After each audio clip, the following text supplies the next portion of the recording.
کی آبی جاریت پاکستان میں سیلاب سے تباہی دریائے چناب میں ہیڈ مرالہ کے مقام پر انتہائی اونچے درجے کا سیلاب پانی کا بہاؤ 9,20,000 کیوسک ریکارڈ دریائے جموں توی میں اونچے اور دریائے مناور توی میں درمیانے درجے کا سیلاب ناروال کے علاقے درمیاں جھنڈا میں خواتین اور بچوں سمیت متعدد افراد سیلاب میں پھنس گئے شہری دریائے راوی کے کنارے مدد کے منتظر نالا ڈیک میں تاریخ کا بلند ترین سیلاب دغیانی سے بند ٹوٹ گیا پانی پسرور شہر میں داخل درجنوں دیہات زیریاب ہزاروں ایکڑ پر دھان کی فصل تباہ ہو گئی ستلوج اور راوی کی سطح میں اضافے نے اطراف کی آبادیاں ڈبو دی دریائے راوی کی بند میں شگاف پڑ گیا سیلابی پانی گاؤں بھیکو چک نوشیرو نوگیزہ میں داخل ہو گیا قصور کے دیہات زیریاب آ گئے پاک پتن میں دریائے ستلوج کے دریا نے درجنوں بستیاں اجاڑ دی موزور پانی پل بھی بہا لے گیا سیالکوٹ میں 355 ملی میٹر بارش ریکارڈ کی گئی گلی محلے ندی نالوں کا منظر پیش کرنے لگے معمولات زندگی مکمل مفلوج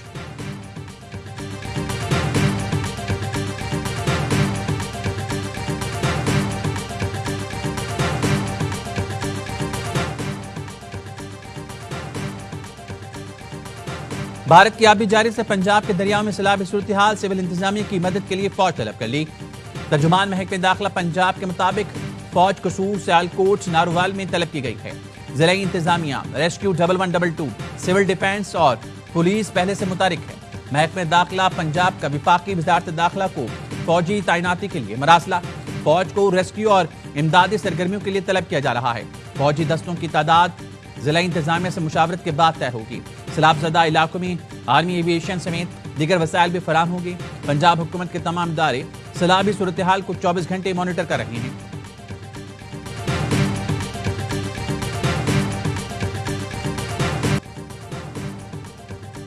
مقبوضہ کشمیر میں شدید بارشوں کے بعد دریائے چناب بفر گیا مقبوضہ جموں میں تباہی پاکستان میں خان کی بیراج پر پانی کا بہاؤ 2,29,000 کیوسک ہو گیا بھارت کا چھوڑا گیا 4,63,000 کیوسک کریلا صبح خان کے بیراج پہنچے گا دریائے ستلوج میں گنڈا سنگھ والا پر انتہائی اونچے درجے کا سیلاب ہے پانی کے بہاؤ میں مزید اضافے کا خدشہ این ڈی ایم اے نے شہریوں کو دریاؤں نالوں اور نشیبی علاقوں سے دور رہنے کی ہدایت کر دی عوام T V radio mobile alerts اور پاک این ڈی ایم اے ڈیزاسٹر الرٹ ایپ کے ذریعے ہدایات پر عمل کریں گے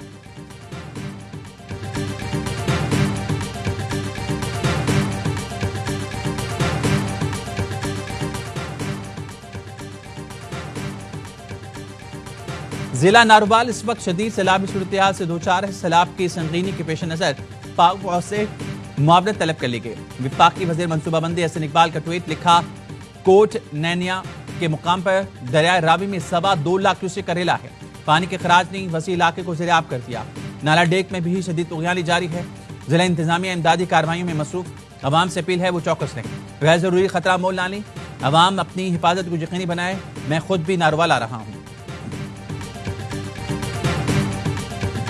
355 ملی میٹر بارش نے سیالکوٹ ڈبو دیا گلی محلے تالاب بن کے معاملات زندگی مکمل طور پر مفلوج بیشتر فیڈر سٹپ کر گئے سیالکوٹ میں کلاؤڈ برسٹ جیسی صورتحال 20 گھنٹے میں بادل ٹوٹ کر برس پڑے سیالکوٹ اور گردنما میں سیلابی صورتحال سورنگ پوائنٹس پر ہنگامی بنیادوں پر عملہ اور مشینری پہنچانے کی ہدایت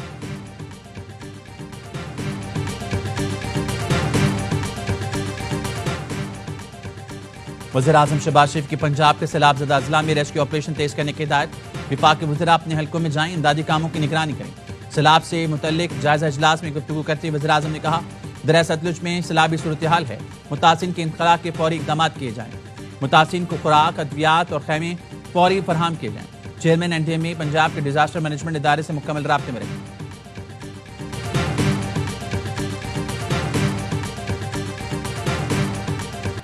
پاکستان میں بادل پھٹنے دریاؤں میں طغیانی میں مالی جانی نقصانات خیبر پختونخوا میں دیہات صفحہ ہستی سے مٹ گئے پاکستان میں موسمیاتی تبدیلیوں کے چیلنج سے تنہا نہیں نمٹ سکتا مغربی ملکوں کو پاکستان کی مدد کرنا ہوگی وزیر اعظم شہباز شریف نے کہا 2022 کے سیلاب میں 30 ارب کا نقصان ہوا تھا حکومت کی الیکٹرک وہیکل پالیسی سے موسمیاتی تبدیلی کے اثرات پر قابو پانے میں مدد ملے گی نیو انرجی وہیکلز پالیسی کی افتتاحی تقریب میں وزیر اعظم نے تعلیمی میدان میں اہم کارکردگی دکھانے والے طلبہ میں الیکٹرک بائکس تقسیم کی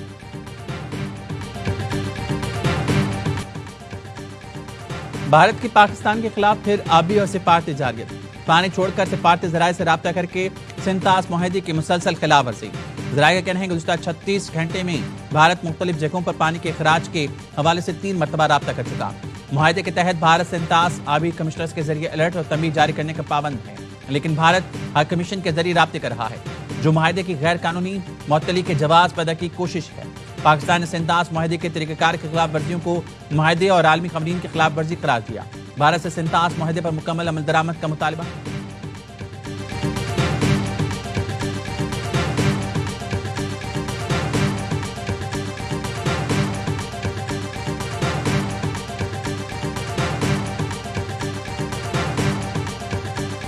دو سے ڈھائی دنوں کے اندر چناب، ستلج اور ریور راوی تینوں کے اندر میڈیم سے ہائی لیول فلڈ کا اندیشہ ہے، کیونکہ اوپر انڈین انلیگلی آکوپائڈ جموں کے شمال میں بھی کافی بارشیں ہوئی ہیں۔ آنے والے 2 سے 3 دنوں میں ہم دیکھ رہے ہیں سیالکوٹ، نارووال، قصور اور اس سے ملحقہ علاقوں میں تھوڑی سی زیادہ بارشیں ہوں گی۔ آئندہ 2 روز میں چناب، ستلج اور راوی میں سیلابی صورتحال کا خطرہ ہے۔ چیئرمین NDMA کی بریفنگ، کہا چناب، راوی اور ستلج میں طغیانی پر توجہ مرکوز کر رکھی ہے۔ پاکستان اب مانسون کے 8ویں اسپیل سے گزر رہا ہے۔ 2 روز میں مختلف علاقوں میں زیادہ بارشیں ہو سکتی ہیں۔ ضلع قصور سے لے کر اسلام ہیڈ ورکس تک علاقے طغیانی کی زد میں ہیں۔ آزاد کشمیر اور خیبر پختونخوا کے علاقوں میں بھی مزید بارش کا امکان ہے۔ پبلک اکاؤنٹس کمیٹی میں بریفنگ دیتے ہوئے لیفٹیننٹ جنرل انعام حیدر ملک نے خبردار کیا، آئندہ سال قدرتی آفات میں شدت آئے گی۔ موسمیاتی تبدیلیوں سے قومی سلامتی کے طور پر نمٹنا ہوگا۔ پاکستان میں 7,500 گلیشیئرز ہیں، 45% پگھل رہی ہیں۔ آئندہ چند سال گلیشیئر تیزی سے پگھلیں گے۔ 65% گلیشیئر پگھل جائیں تو ملک میں خشک سالی اور قحط کا خدشہ ہوگا۔ پیشگی اقدامات کرنا ہوں گے۔ افغانستان سے دراندازی کرنے والے فتنہ خوارج کے 47 دہشت گرد جہنم واصل۔ 7 سے 9 اگست کے درمیان سیکیورٹی فورسز کی فتنہ خوارج کے خلاف بڑی کارروائی۔ بلوچستان کے علاقے سمبازہ میں دراندازی کی کوشش کرنے والوں کو ٹھکانے لگایا۔ سیکیورٹی ذرائع کا کہنا ہے ہلاک دہشت گردوں میں زیادہ تر افغان تھے، جن کی لاشیں افغانستان میں موجود تھیں۔ 15 دن بعد بھی دہشت گردوں کی لاشیں اٹھانے کوئی نہیں آیا۔ 25 اگست کو افغان حکام کے ساتھ جرگے کے بعد لاشیں گدھوں پر لاد کر لے جائی گئیں۔ بارڈر کراس کرنے سے پہلے ہی فتنہ خوارج کی بڑی تشکیل کو ٹھکانے لگانا سیکیورٹی فورسز کی بڑی کارروائی۔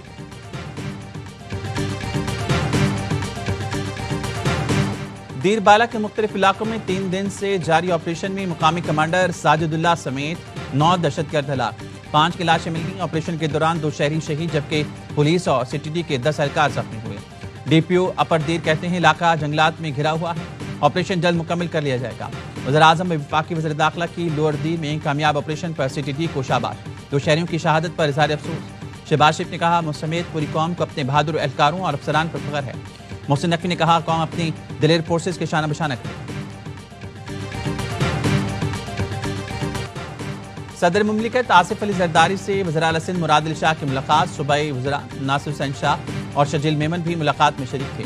ملاقات میں سندھ کی سیاسی صورتحال اور ترقیاتی منصوبوں پر گفتگو کی گئی۔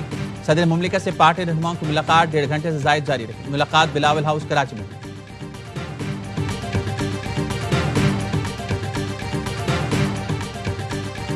ہماری توجہ مسائل کے حل کی طرف ہے۔ چند پالیسی اختلافات کے باوجود پیپلز پارٹی وفاق کے ساتھ ہے۔ چیئرمین پیپلز پارٹی بلاول بھٹو زرداری کا نوڈیرو پیپلز اسپورٹس اسٹیڈیم میں خطاب، کہا سندھ میں 20 لاکھ گھروں پر مشتمل اسکیم بڑی مشکل سے شروع کی تھی، جس میں کامیابی ملی ہے اور عوام اس سے خوش ہے۔ بلاول بھٹو کی ضلع قمر شہداد کوٹ کی تحصیل میرو خان عامر سیلاب متاثرین میں گھروں کی انسداد تقسیم کی، کہا تاریخ میں پہلی بار صوبائی حکومت نے سیلاب متاثرین کو 21 لاکھ گھر بنا کر دیے۔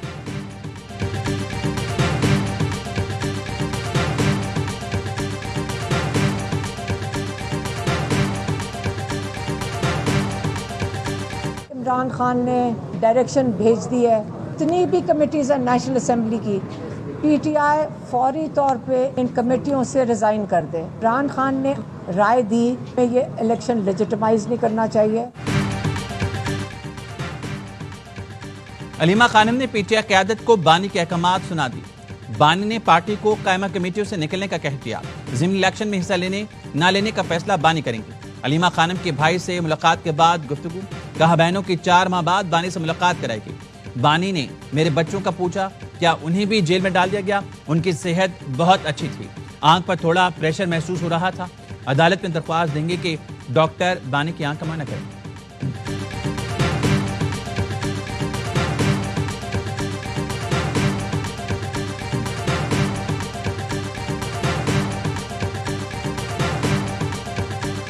ملاقات الحمدللہ بڑے عرصے کے بعد ہماری خان سے ملاقات ہوئی. سلمان راجہ صاحب نے فارمل تو استعفیٰ نہیں دیا تھا اور انہوں نے اناؤنس ضرور کیا تھا, اس لیے وہ استعفیٰ قبول کرنا نہ کرنا کوئی ایسی بات سامنے نہیں آئی تھی کہ ملاقاتیں اب زیادہ کریں گے. جہاں سخت پیغامات آتے ہیں وہاں اچھے پیغامات بھی آ جائیں گے. جیل میں بانی کی سہولتیں بحال ہو گئیں. بانی سے 3 ماہ بعد ملاقات ہوئی, بہت اچھا لگا, ملاقاتیں جاری رہنی چاہیے. چیئرمین پی ٹی آئی نے ملاقات کے بعد بتایا سلمان اکرم راجہ کے استعفے پر کہا وہ زبانی تھا, منظور یا مسترد ہونے کا موقع نہیں آیا. سلمان اکرم راجہ نے بتایا بانی نے ان کا سیکرٹری جنرل کے عہدے سے استعفیٰ منظور نہیں کیا. ضمنی الیکشن میں حصہ لینے یا نہ لینے سے متعلق فیصلہ آج سیاسی کمیٹی کے اجلاس میں ہوگا. سیاسی کمیٹی کا اجلاس کچھ دیر بعد ہوگا. آن لائن اجلاس میں ضمنی انتخابات سمیت دیگر امور پر بات چیت ہوگی. سلمان اکرم راجہ کی بطور سیکرٹری جنرل خدمات جاری رکھنے سے متعلق مشاورت ہوگی.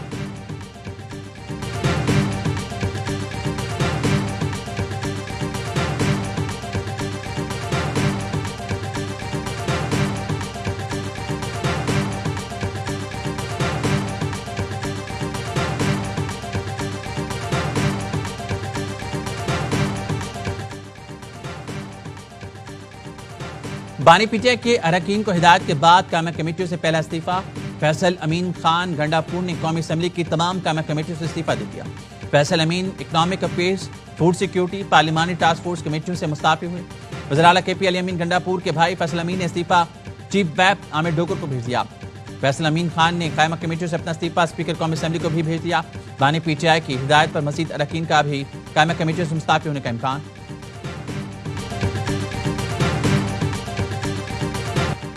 احتجاج کی اجازت ہے, بغاوت کی نہیں. سیاسی انتقام پر یقین نہیں رکھتے. 9 مئی مقدموں میں سزائیں تفتیش کی روشنی میں دی گئیں. وزیر مملکت برائے داخلہ سینیٹر طلال چودھری کہتے ہیں لیما خانم کو یہ یاد نہیں بیٹے کو کس طرح بین الملک بھگایا تھا. کیا بانی پی ٹی آئی کے بھانجے قانون سے بالاتر ہیں؟ جس نے قانون توڑا قانون کا سامنا کرے گا. گڈ ٹو سی یو جیسی سہولت کاری اب ختم ہو گئی. اب شواہد کی بنیاد پر سزائیں ملیں گی. A lot of wars were stopped. The war with India and Pakistan, that was the next level. That was going to be a nuclear war that nobody thought would even be possible. They already shot down 7 jets. That was raging. پاک بھارت سمیت 7 جنگیں رکوائیں. صدر Trump کا دعویٰ. White house میں صحافیوں سے گفتگو میں امریکی صدر کا کہنا تھا پاکستان اور بھارت میں جوہری جنگ بھی ہو سکتی تھی. میں نے مداخلت کر کے جنگ رکوائی. صاف کہا جنگ کریں گے تو تجارت نہیں ہوگی. بھارت پر کل سے 50% امریکی ٹیرف کا آغاز. اسٹاک مارکیٹس میں بھونچال. ممبئی اسٹاک 892 پوائنٹس گر کر 80,750 پوائنٹس پر آ گیا. نیفٹی 50 میں بھی 0.7% کمی ہوئی. 24,770 پوائنٹس سے گر گیا. بھارتی سرمایہ کاروں کے اربوں ڈوب گئے. ڈالر کے مقابلے میں بھارتی روپیہ بھی گرنا شروع ہو گیا. جی ڈی پی بھی گرنے کا امکان. وزیراعظم شہباز شریف سے air chief marshal Zaheer Ahmed Babar Sidhu کی ملاقات. وزیراعظم نے دفاع وطن کے لیے پاک فضائیہ کے کردار کو خراج تحسین پیش کیا.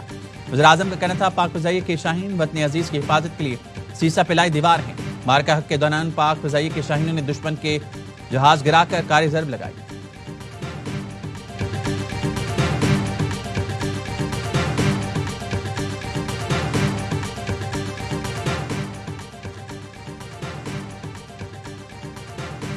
Pakistan virtual assets regulatory authority کا اجلاس.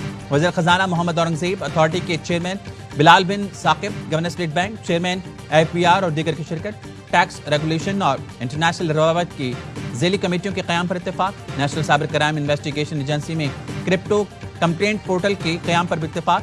اتھارٹی چیئرمین بلال بن ثاقب نے کہا ہمارا مقصد پاکستان کو ورچوئل کرنسی کی معیشت میں اصل مقام دلانا ہے.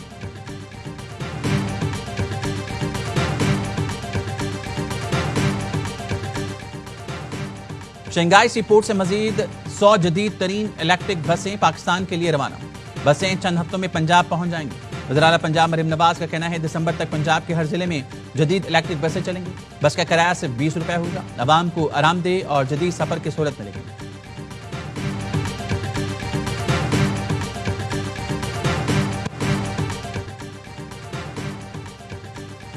لاہور کے علاقے ہیر میں گھریلو جھگڑے پر 2 خواتین اور 1 بچے سمیت 4 افراد قتل.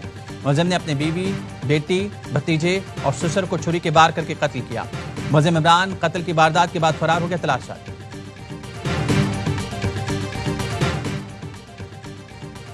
کراچی کے ملیر ملت ٹاؤن میں ٹرک نے موٹر سائیکل سواروں کو کچل دیا. 5 سال کا بچہ جاں بحق، باپ زخمی. ٹرک ڈرائیور اور ہیلپر کو گرفتار کر لیا گیا.